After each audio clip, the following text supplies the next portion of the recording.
Battlefield 3 will have the deepest persistence in the franchise history.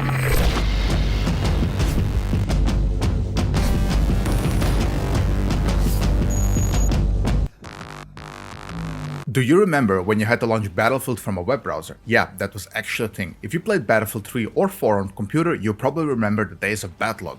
Instead of launching the game, selecting a mode and jumping in, you had to open a web browser, find your server, customize your loadout, and then only then could you start playing. For some, it was a genius idea, a way to make the game more connected with better stat tracking, social features, and a smoother server browser. But for others, it was a frustrating extra step that made playing Battlefield feel more complicated than it needed to be. My name is Ace, welcome back to another video. Today we are going to take a deep dive into Battlelog. What it was, why EA used it, and why it eventually disappeared. Was it ahead of its time, or was it just another failed experiment? Let's get into it. So what exactly was Battlelog? To put it very simply, it was an online platform that acted as the server browser, stat tracker, and a social hub a la Facebook for Battlefield 3 and Battlefield 4.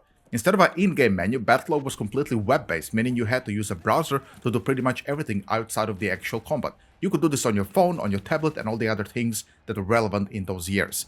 Want to find a server? You'd have to open your browser and use Battlelog server list. Want to tweak your loadout? Again, you'd have to log into Battlelog and make changes before starting the game, but you could also change your loadout in-game. So if you wanted to change an attachment on a weapon, you could also do this in-game. Even launching the game itself required you to use Battlelog. It was essentially the middleman between you and the actual gameplay between Battlefield 3 and Battlefield 4. At the time, this was both a revolutionary idea and a controversial one. Instead of dealing with in-game menus, Battlelog offered a smoother, more dynamic way to find matches and interact with the game. The idea was that by offloading these functions to a website, DICE could create a more flexible system that could be updated and tweaked without requiring game patches. This reason alone could be perhaps why they could focus on creating more content like maps and other things when all the other very important functions were tied to a website.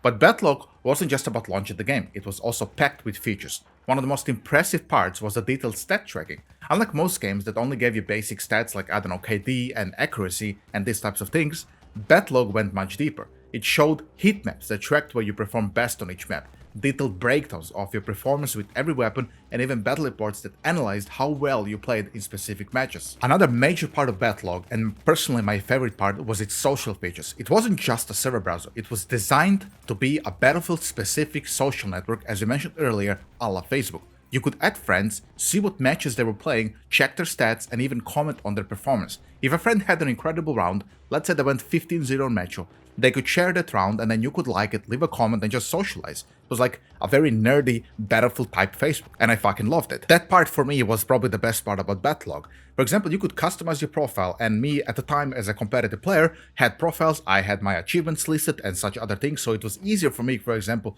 to look for a team when my team's disbanded or something happened in the competitive scene. I could just go to competitive teams, check their platoons, see how they're doing, see their wins, see their losses, and these other types of things, and then I could decide for which team I want to try out, and so on. I think it was very cool. You could even become a fan of a platoon if you so like. For example, there were some good players in the game that of course wouldn't add you because you had low KD or you just weren't good at the game. But you could still become a fan of the platoon and track how they're doing and see how those players who, interest you are doing in the game of Battlefield.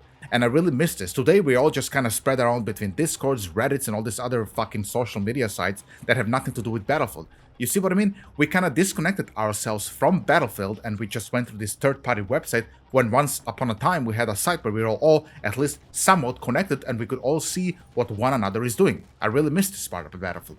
It's connected us so greatly, it really did. And then of course we have the famous battle reports feature. Every match you played was recorded in detail, allowing you to see exactly how you performed. You could analyze things like accuracy, kill streaks, and even who killed you the most in that match. For example, in Battlefield 3 that would be the Nemesis kill streak system. It was one of the most in-depth stat tracking systems ever seen in a multiplayer shooter, and even today, most games don't offer anything as detailed as Battlelog did. There are some third-party websites that will offer some great stats, but this was from the developer and it was, tied with the game. We didn't have to go anywhere. It was there in front of our faces in Battlefield and we could share it with our friends. Okay, so why did EA and DICE decide to use Battlelog instead of just keeping everything in-game? The answer is very simple, and it comes down to flexibility, data management, and a push toward a more connected experience. Like I said, a la Facebook. At the time, in-game server browsers were notoriously slow and difficult to update. With Battlelog, EA and DICE could make changes instantly without requiring players to download in-game patches. If they needed to adjust the way servers worked, they could just do it on the fly. This made managing the game's online experience much easier than if everything had been built into the game itself. Battlelog really fit into EA's narrative about creating this offline experience, which meant we are talking to our friends, we are planning matches, we are talking about Battlefield when we are not playing the game. It's the same thing that Bungie did later with their Destiny companion app, what Blizzard did with their World of Warcraft companion app, and so on. And in theory, this was a very smart move. It gave players more ways to interact with the game, to talk about the game, which meant the game went trending on Google Trends and these other things. It was spreading everywhere. But it also had some serious drawbacks.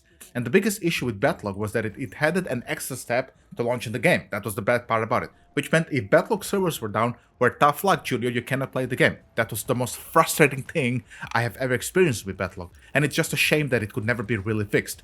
Another major problem was that the leaderboards, for example, there were leaderboards in the game where you could check who is number 1 KD, who has the most M16 kills, and the hackers ruined it all. Like, within weeks of the games being out, both Battlefield 3, Battlefield 4, and Hardline, those leaderboards were basically pointless. So we never actually checked them. The only thing we could check there was who is hacking and who we could report. So that's another feature that was ruined by hackers. By the time Battlefield 1 launched in 2016, players expected a more streamlined experience, so we didn't want to launch the game with some shitty web browser, and Call of Duty, like other shooters and the competitors of Battlefield, had already moved towards a simpler, more integrated matchmaking systems, and Battlelog started to feel outdated. And I can really attest to that. It really felt odd launching it. I think the last game that used Battlelog was Hardline, and even then in 2015 it felt odd launching a web browser to just start the game. It really is a shame they never found a way to keep Battlelog as this huge in-game system stat tracker Facebook thing, and then we could just play the game without actually needing to use it. It's really a shame that it never came to that. So looking back, was Battlelog actually a good idea? The answer is both yes and no. On one hand, it definitely was ahead of its time. The stat tracking, social features, and mobile integration were things that most other shooters didn't even dream of in those times. The ability to tweak loadouts from your phone, analyze heat maps, and see battle reports was quite impressive. But on the other hand, the requirement to use a web browser to launch the game was absolutely terrible. It added an extra layer of frustration to just playing the game when you wanted to. So what do you think? Do you like Battlelog, or were you glad to see it gone? Let me know in the comments. If you like this video, leave a like and a comment like I said, and please subscribe. I'll be posting Battlefield content very often, even more so when the new game is out. I would love to keep providing content for you, so please consider subscribing. Thank you so much for watching, and I'll see you next time. Bye bye.